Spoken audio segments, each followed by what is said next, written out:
tu as une parole de Dieu dans ta vie, que tu t'appuies sur cette parole, bien aimé, il aura la bénédiction dans ta vie. Je prophétise aujourd'hui sur l'autel de Dieu, sur l'autel de la grâce, sur l'autel de l'accomplissement, que tes situations changent de ta vie.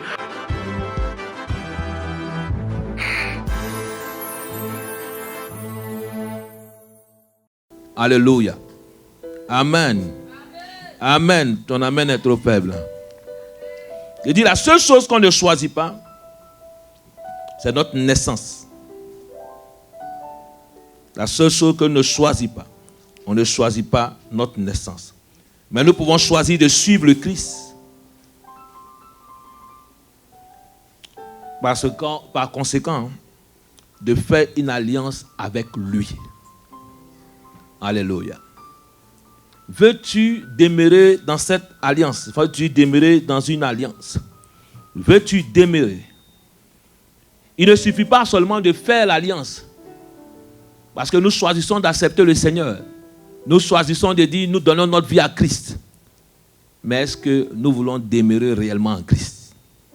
Est-ce que nous voulons marcher réellement selon cette alliance-là? Alléluia.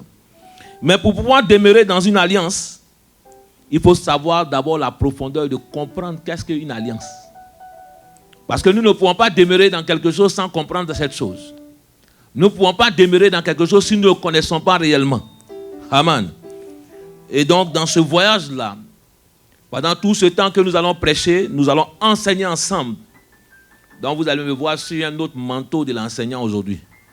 Dans ces mois-là, un manteau de l'enseignant aujourd'hui. Amen. Alléluia.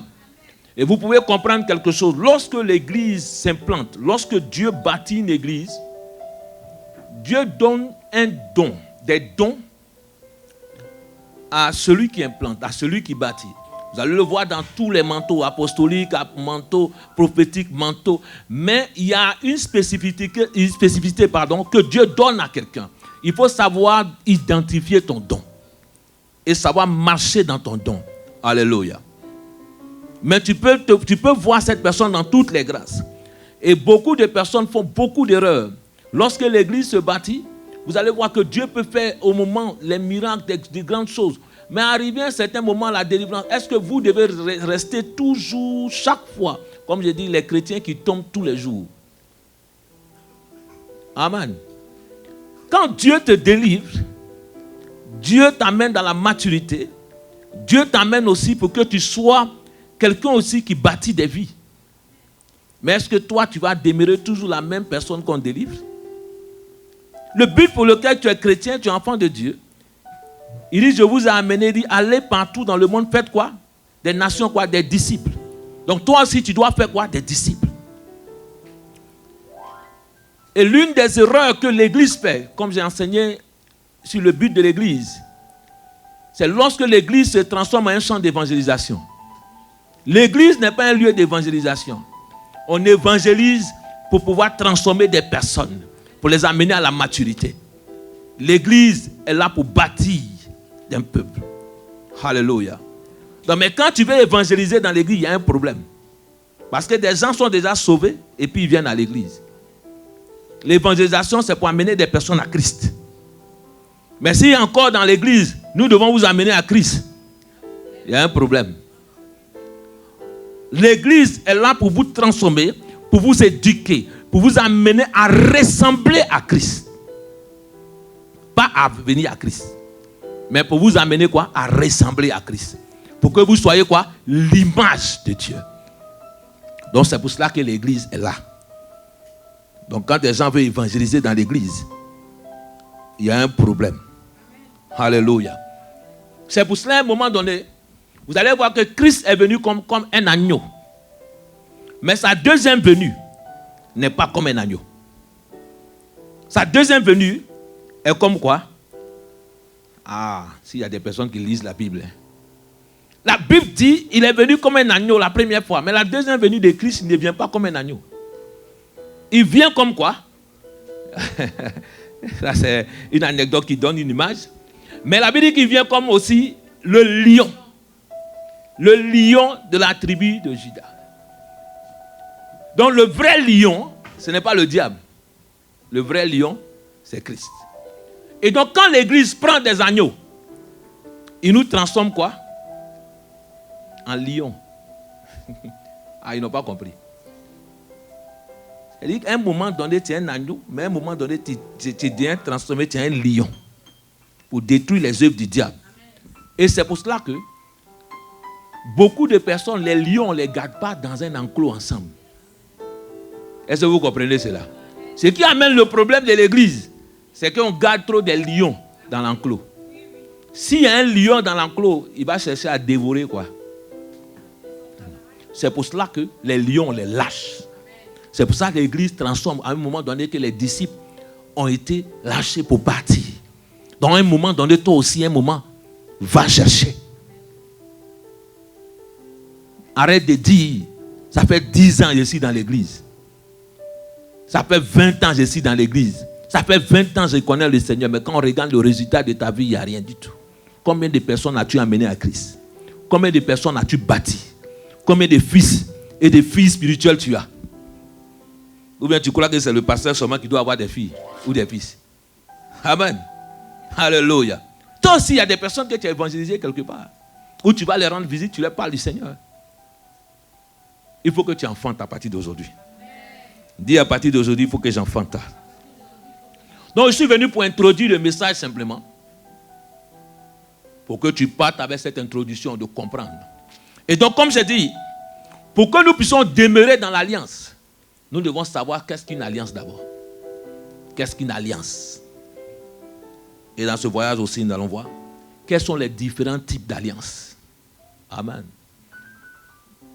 Parce que beaucoup ont entendu parler de la nouvelle alliance. Donc s'il y a une nouvelle alliance, c'est qu'il y a l'ancienne alliance. S'il y a l'ancienne alliance, c'est qu'il y a des différents types d'alliances. Mais la Bible mentionne des différents types d'alliances. Alléluia. Donc nous verrons qu'est-ce qu'une alliance en premier.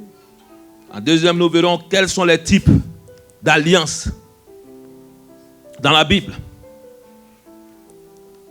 Et comment demeurer dans cette alliance-là. Alléluia. Comment demeurer?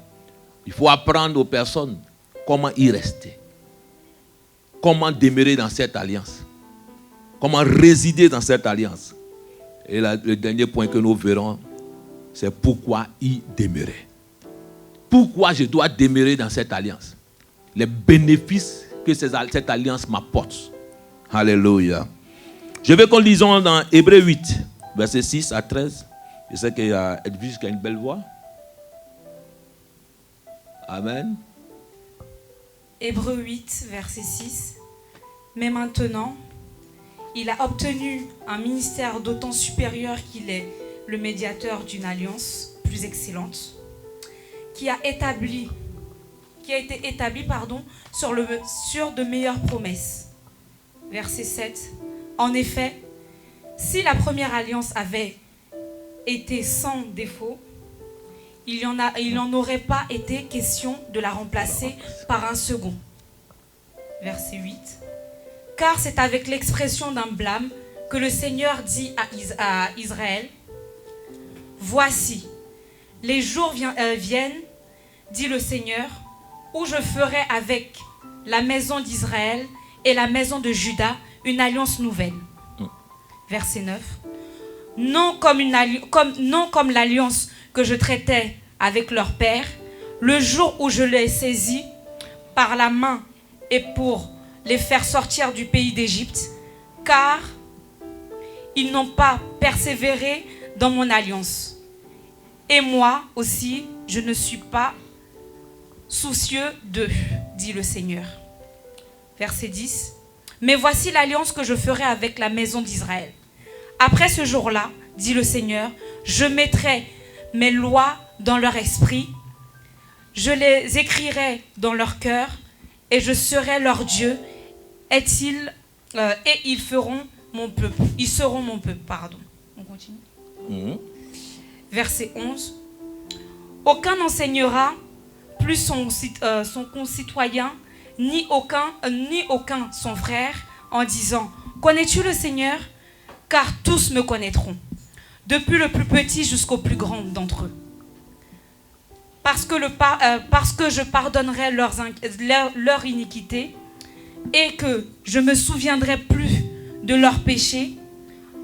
En disant une alliance nouvelle, il a déclaré la première ancienne. Or, ce qui était ancien, ce qui a vieilli et après a disparu. Amen. Que Dieu te bénisse. Amen. Alléluia. On acclame le Seigneur pour elle, pour la parole de Dieu. Que l'Éternel soit béni. Amen. Père, je bénis ta parole et je te dis merci et que tu nous enseignes et que tu nous conduises et que tu nous aides à comprendre ta parole. Béni sois-tu dans le nom de Jésus. Amen. Alléluia. J'ai dit, chrétien, veux-tu demeurer dans l'alliance? J'ai dit, avant de pouvoir demeurer dans une alliance, il faut connaître cette alliance-là.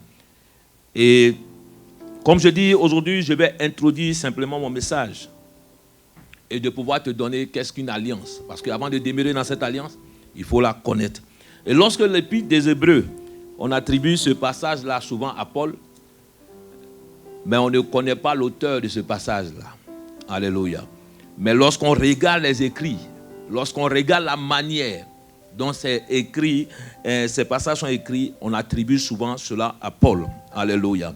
Et là, Paul, en temps de nous, dans l'Épître d'Hébreux, parle d'une nouvelle alliance. Dieu parle d'une nouvelle alliance. Dieu, dans tout son parcours, avec nous, Dieu fonctionne par alliance. Alléluia. Dis avec moi, Dieu fonctionne par alliance. C'est une question d'alliance. Amen. Beaucoup de personnes dans leur langage, chaque fois nous entendons des personnes dire, moi j'ai quoi? J'ai une alliance avec Dieu. J'ai une quoi? Une alliance avec Dieu. Une alliance simplement vient du mot hébreu qui signifie bérit. Vous écrivez, c'est bérit. Aujourd'hui, je dis, c'est en train de t'enseigner. Tu as ton stylo. Je vais te donner seulement l'introduction. Bérit, qui s'écrit B-E-R-I-T-H en hébreu. Ou du grec aussi, le mot grec aussi, diatheke. D-I-A-T-H-E-K-E. Alléluia. Cela signifie quoi? Une union ou un traité au moyen duquel des personnes ou des sociétés unissent leurs intérêts ou stipulent des conditions de leur activité commune. Amen. Je reprends. Il dit une alliance, le dérivé d'un mot, qui est du mot hébreu bérit, ou du mot grec diatheke. Il signifie quoi? Une union ou un traité au moyen duquel des personnes ou des sociétés unissent leurs intérêts ou stipulent des conditions de leur activité commune. Donc c'est un engagement qu'ils mettent ensemble. Amen. Et nous voyons cela que des personnes peuvent s'unir ensemble. On parle d'une alliance dans le mariage. Amen. Et c'est là que nous retrouvons. Et le mot diatheke, souvent, c'est ce qui a donné le mot testament. Le Nouveau Testament. Le mot diatheke, c'est ce qui a dérivé, qui dit le mot testament. Et deux fois, certaines personnes attribuent l'alliance au testament. Mais un testament, c'est quelque chose qu'on hérite. C'est un écrit. Amen. Où quelqu'un, à la suite, avec la fin de sa vie, ou lègue, voilà. Comment? Tu as dit comment? Lègue, voilà. Lègue un héritage, un bien à quelqu'un. Amen. Et donc, mais pour pouvoir bénéficier de ce testament, je ne suis pas venu presser sur le testament, nous devons avoir quoi? Une alliance avec Dieu. Donc, le testament est simplement le bénéfice de l'alliance. Le testament est quoi? Le bénéfice de ton alliance avec Dieu. Il dit, il a fait de nous quoi? Des héritiers du Dieu très haut. Et co-héritiers de qui? De Christ. Donc lorsque tu acceptes le Seigneur, tu deviens héritier du Dieu très haut. Donc c'est qu'aujourd'hui, à partir d'aujourd'hui, toi aussi ton nom est écrit dans le testament. Et donc, aujourd'hui, je ne suis pas venu pour te lire ton testament, mais pendant ce mois, je te lirai le testament que tu as droit. Parce que peut-être tu ne connais pas le testament du chrétien. Alléluia. Donc dis avec moi, je vais savoir mon testament à partir d'aujourd'hui.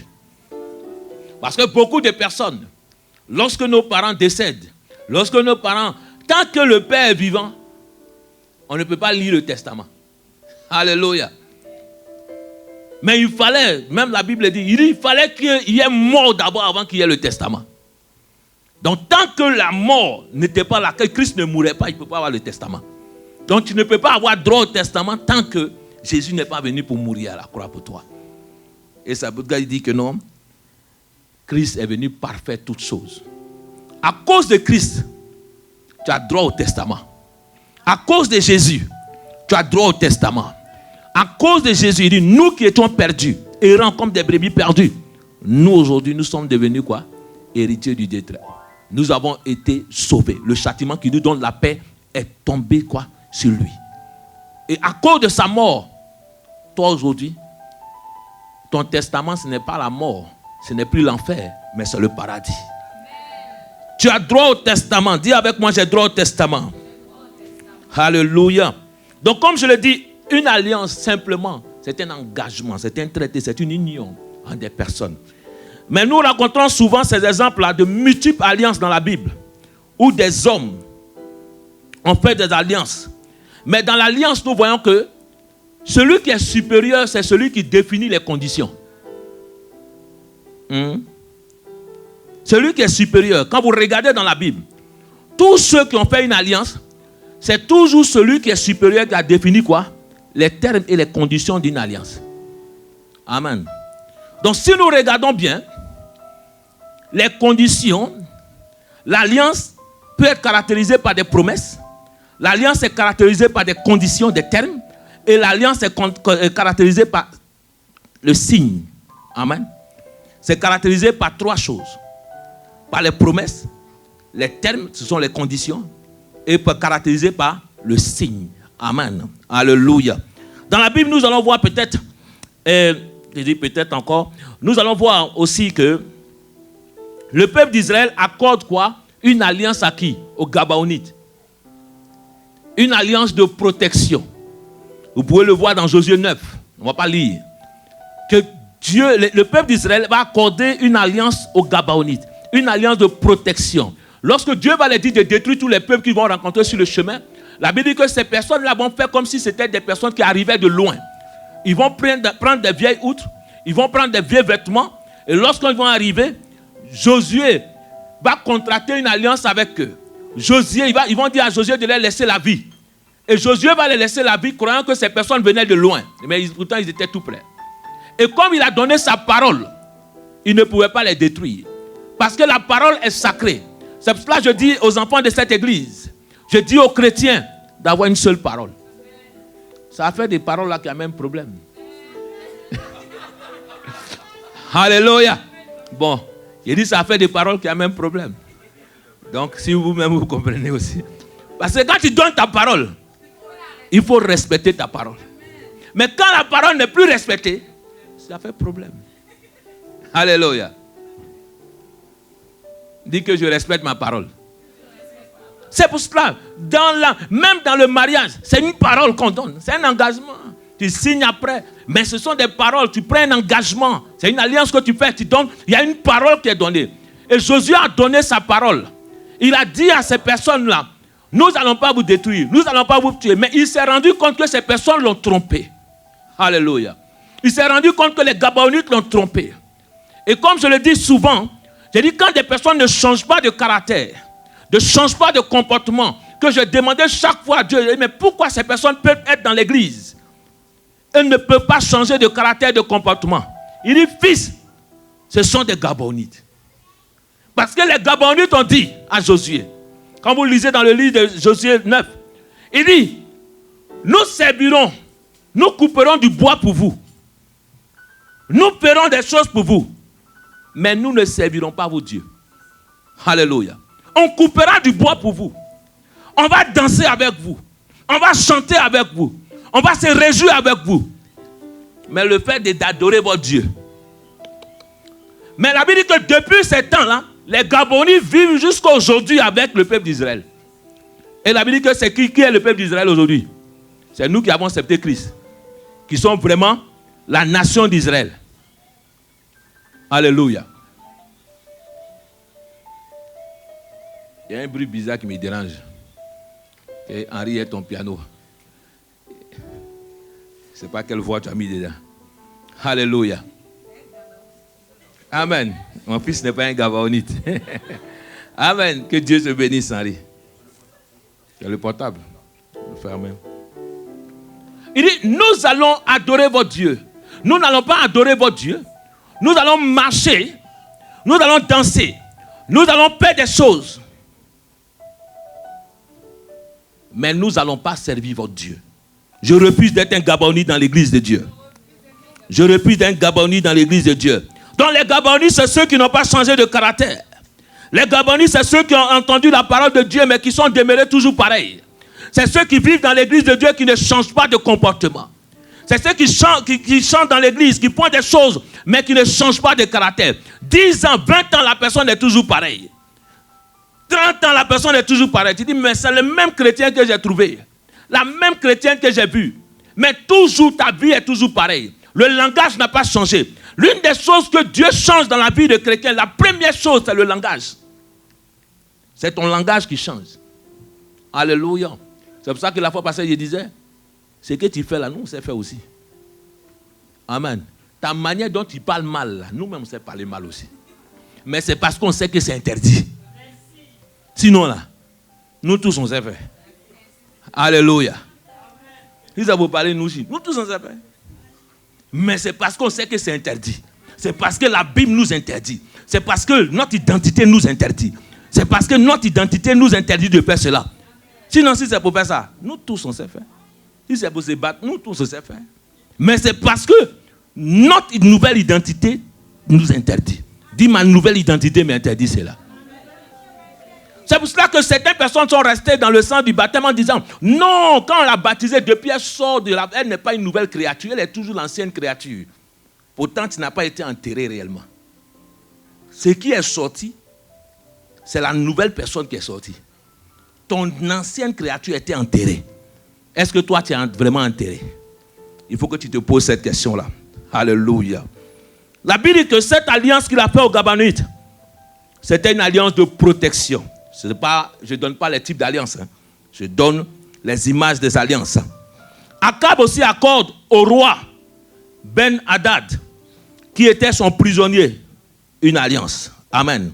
Mais c'est Akab qui va définir, quoi, les thèmes de cette alliance, les conditions. Dans 1 roi 10, verset 34. Le roi Abner aussi demande au roi David de lui accorder son alliance. Dans 2 Samuel 3, verset 12 à 13. David pose une condition. Lorsque David va lui poser cette condition, qu'est-ce que David va poser comme condition? Si des gens lisent la parole ici. Elle est en train de répondre pour vous. Qu'est-ce que David pose comme condition? Amen. Moi, j'aime prêcher avec tout le monde. Ah, je vais revenir. Donc, je vais laisser les gens aller chercher alors. Alléluia. Vous voulez que je vous donne la condition que David a posée? Ah, le frère Daniel a dit non. Donc, allez chercher la condition. David a posé une condition à Abner. Si je te fais cette alliance, voici ce que tu dois faire. Donc, c'est une condition qu'il pose. Alléluia. Donc, qui a défini les thèmes? C'est celui qui est supérieur. C'est David qui définit les thèmes. Deux fois, il y a un acte qui définit aussi, est défini par le supérieur comme un signe. C'est pour ça qu'il dit, il y a 3 choses qui caractérisent l'alliance. Il y a quoi? J'ai arrêté de prêcher. Il y a 3 choses qui caractérisent l'alliance. Il y a quoi? Non, les signes. Aïe. On ne vient même pas de sortir de la salle là. On n'est pas encore sorti de la salle là. Ah, c'est la fête de l'anniversaire. Alléluia. Les promesses. Les promesses. Et deuxième chose, c'est quoi? Deuxième chose qui caractérise l'alliance. Ça, c'est la troisième chose, les signes. Et deuxième chose, Rokia. Ah, c'est que les gens ne suivent plus. Amen. Donc, je vais reprendre pour que vous compreniez bien. Parce qu'il y a un moment d'enseignement et que vous comprenez. Alléluia. Il dit, il y a 3 choses qui caractérisent l'alliance. les promesses, les conditions. Amen. Les conditions et les signes. Les promesses, les conditions et quoi? Les signes. Parce que les promesses, c'est quoi? C'est ce que l'alliance va te donner. Qu'est-ce que tu vas bénéficier dans cette alliance? Quels sont les avantages que cette alliance te donne? Amen. Les conditions, c'est ce que tu dois respecter. Amen. Ce que tu dois faire quoi? Respecter. Tu dois suivre. Alléluia. Et le signe, c'est ce qui va marquer votre alliance. Par quoi votre alliance va être remarquée. Amen. Donc chaque fois, deux fois, Dieu même donne un signe. Des hommes aussi sont donnés des signes. David et Jonathan ont fait une alliance. Et Jonathan a donné un signe à David. Encore, ça là encore, il faut que je vous dise. Alléluia. Jonathan a donné un signe à qui? À David. C'est dans 1 Samuel 18, au verset 3. Qu'est-ce que Jonathan a fait? Jonathan dit à David que je vais t'aimer. Mais David va demander un signe à Jonathan. Mais vous avez le verset ou pas? Il dit quoi? Hein? Et qu'il a fait quoi? Il ôta quoi? Il ôta le manteau qu'il portait. Il lui donna comme un signe. Il donna ça à David. Il ôta quoi? Le manteau qu'il portait. Le signe de leur alliance, c'était quoi? Le manteau qu'il a donné. Son vêtement qu'il a donné était comme un signe de l'alliance qu'il allait avoir avec David. Tu m'aimes. Beaucoup de personnes disent ça. Donc le signe de notre alliance, de notre engagement dans le mariage, c'est quoi? Dans le mariage, c'est quoi? Le signe de hein? C'est la bague. C'est le signe. Il y a les conditions. Il y a les promesses. Maintenant, il y a le signe. Chaque fois qu'on voit l'alliance sur ton doigt, on dit, ah, c'est marié. Interdit de toucher. Interdit d'arriver. C'est pas comme dit, même si une maison là, on construit en haut. Alléluia. Amen. C'est une fois j'étais en Côte d'Ivoire, je passais chaque fois avec ma voiture. Et il dit, non, donc toi tu passes chaque fois, toi tu ne nous vois pas. Il dit, pourquoi ma soeur? Elle dit, non, nous aussi, tu ne nous vois pas quoi. Il dit, non, non, elle dit, non. Même s'il meuble là, bâtiment, on construit. Il dit, le fondement pour moi, là, mon fondement n'est pas solide pour pouvoir supporter. Alléluia. Le fondement là, parce que quand on calcule ta maison pour construire là, on calcule en fonction de combien de bâtiments tu peux supporter. Donc pour nous là, on a construit pour supporter une seule personne. On a construit pour supporter un seul bâtiment. Ce n'est pas d'autres bâtiments qu'on va mettre dessus. Je prie que les hommes de cette église supportent un seul bâtiment. Ah, les hommes là, dites pas amen. Que les hommes supportent un seul bâtiment. Nous refusons cela dans le nom de Jésus. Alléluia. Mon ami qui est décédé la fois passée me disait un truc. Il dit, pasteur, il dit, ah, je ne suis pas d'accord avec toi. Il dit, pourquoi? Il dit, tu as pressé un message là, je ne suis pas d'accord avec toi. Il dit, c'est quoi? Et il me dit, non. Il dit, donc tu me suis? Il me dit, oui. Le dimanche, tu as dit quelque chose là, il ne faut pas faire ça encore. Et j'ai commencé à rigoler. Il dit, non, il ne faut pas gâter notre affaire. Alléluia. Je prie. Et je sais que les hommes de cette église, que Dieu vous donne la fidélité en toutes choses dans le nom de Jésus. Que Dieu nous aide. C'est pour cela que nous devons fuir. Il faut fuir. Amen. Alléluia. Donc David va donner, Jonathan va donner un signe. Mais quel est le signe que toi tu donnes à Dieu dans ton alliance? Il dit, j'ai fait une alliance avec Dieu. Mais voilà le signe. Où sont les promesses? Où sont les conditions même de ton alliance? Est-ce que tu te poses ces questions? C'est pour cela que Dieu aussi va donner un signe au monde aussi à un moment donné. Et chaque fois que Dieu fait une alliance, il donne ses promesses, il donne des conditions et il donne des signes. Nous pouvons voir dans la Bible, dans le livre de Noé, j'ai dit le livre, l'histoire de Noé, Dieu va donner un signe. Quel signe il va donner? Ah, là, je veux... L'arc-en-ciel. Que Dieu te bénisse. L'arc-en-ciel. Il dit, quand vous verrez ces signes, cela signifiera que je ne vais plus détruire quoi? La terre. C'est un signe que Dieu donne. Donc je dis, l'alliance est caractérisée par quoi? Par 3 choses. La promesse, les conditions et les signes. Alléluia. Donc ça c'est l'introduction du message. Pourquoi aujourd'hui vous partez avec l'introduction? Amen.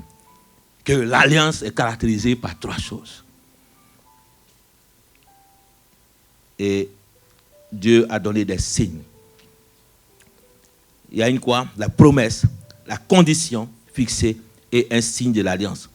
Donc nous verrons, avant de pouvoir lire, de décortiquer sur le passage que nous venons de lire, de savoir d'abord les différents types d'alliances qu'il y a eu dans la Bible.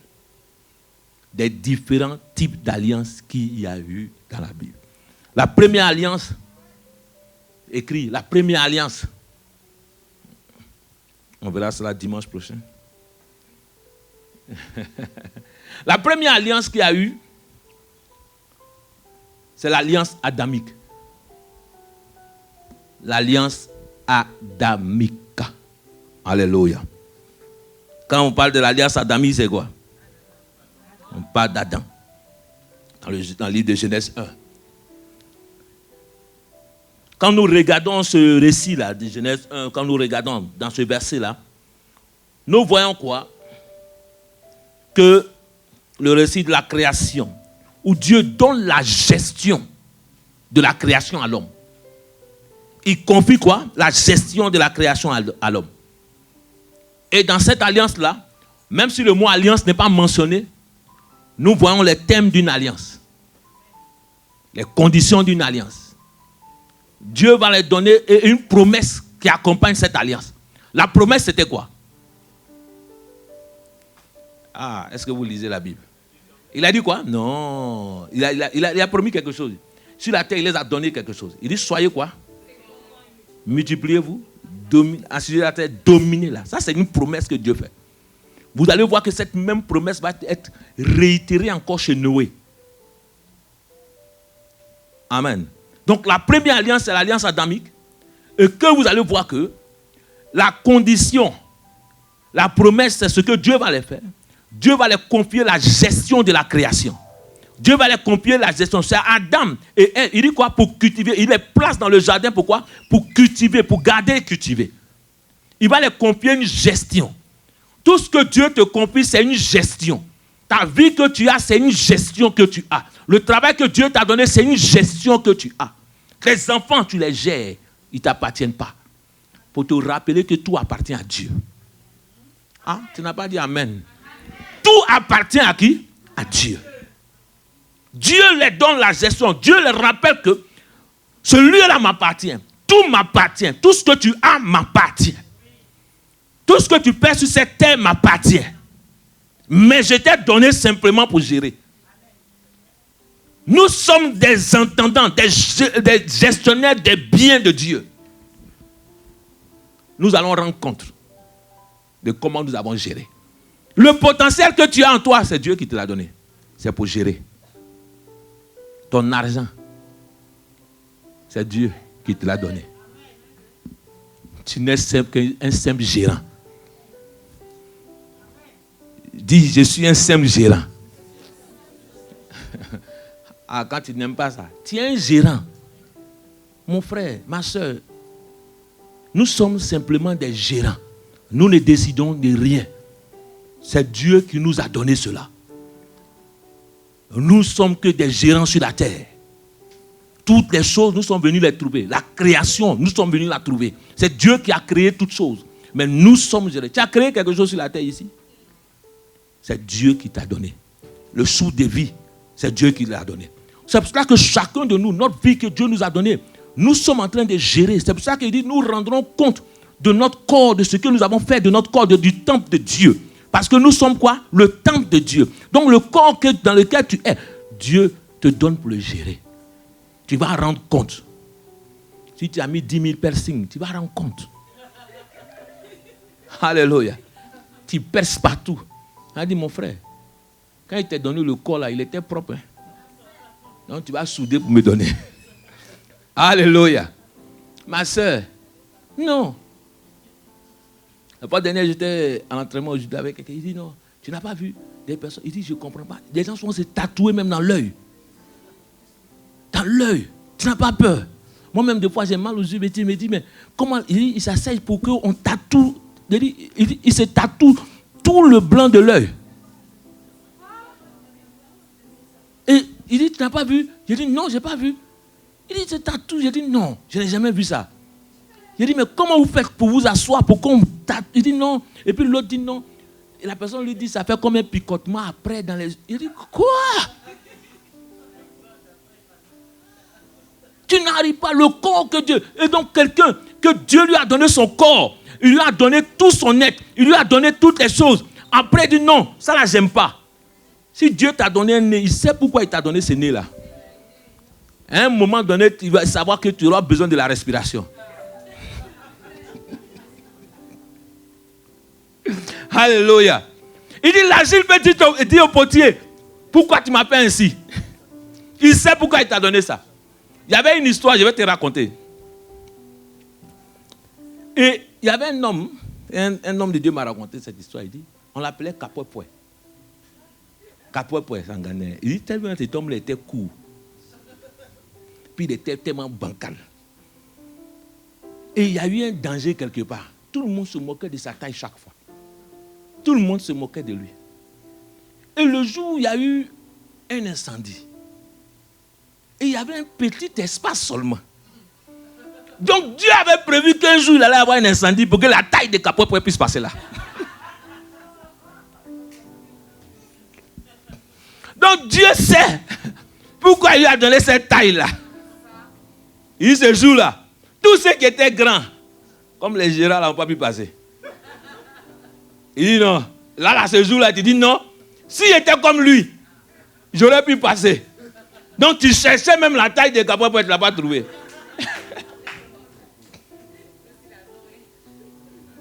Non, pour dire que tout ce que Dieu t'a donné, David dit, je suis heureux parce que tu as fait de moi une si belle créature. Pourquoi tu te détestes toi-même? Alléluia. Ma fille Rocky a dit une fois quelque chose dans son message. Il n'était pas là.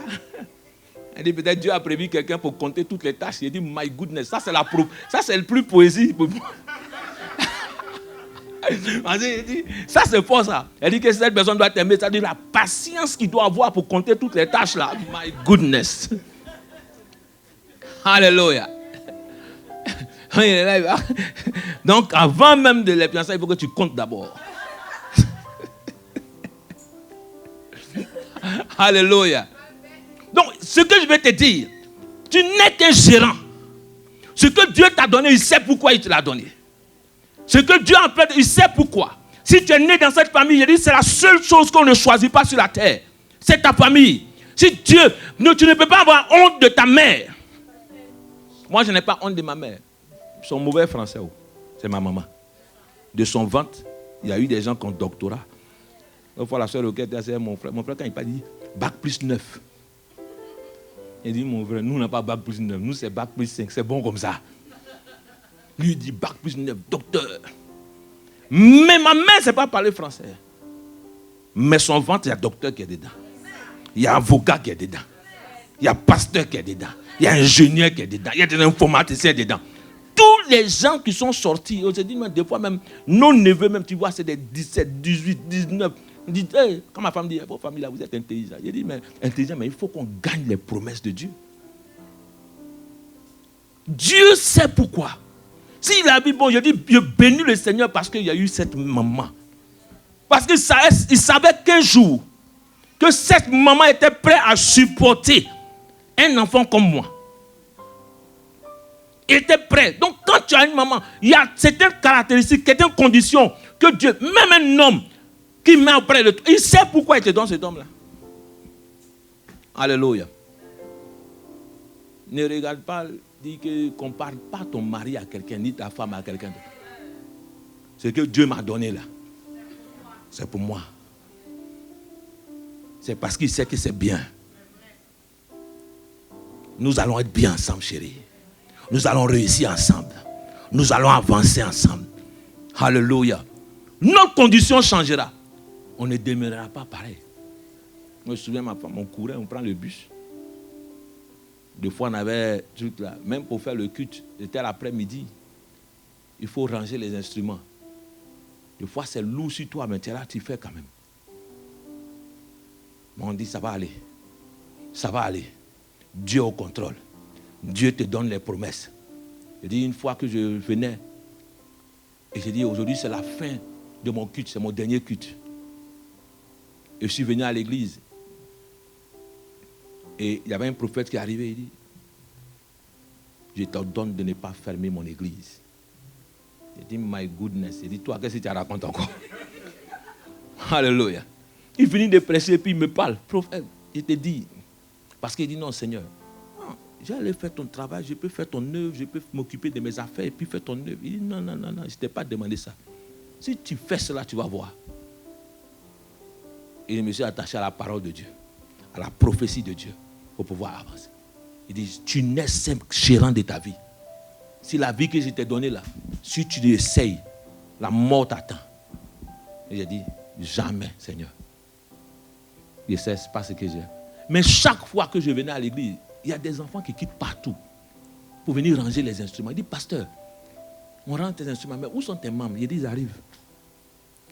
Il dit, mais depuis tu dis ils arrivent, chaque fois, chaque dimanche, quand on les voit, on te voit, tes membres là, ils sont des paresseux, ils ne peuvent pas venir tôt venir ranger tes instruments. Il dit, rangez les enfants, c'est pas grave, Dieu vous bénisse, et puis il les donne. Ils quittaient dans d'autres églises, c'était des enfants d'autres personnes, d'autres femmes, tout ça, qui venaient ranger les instruments. Et puis ça, il dit, mais pasteur, tes membres sont où? Il dit, non, ils arrivent. Non, les enfants, quand ils sortent, ils viennent reprendre les... Il dit, mais où ils sont vite partis comme ça, ils ont laissé tes instruments.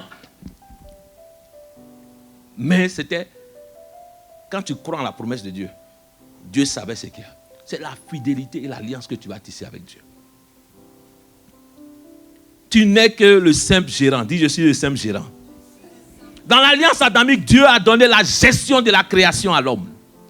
Dieu lui a donné la gestion de la création. Il a posé des thèmes, des conditions. La condition qu'il posait, il disait quoi? Vous voyez cette table-là? Vous ne mangerez point de ce fruit. Il a posé quoi? Une condition. Et le signe qui était dans le jardin, c'était quoi? Qui représentait l'alliance, c'était l'arbre de vie. Il dit, le jour que vous mangerez de cette table, vous vivrez.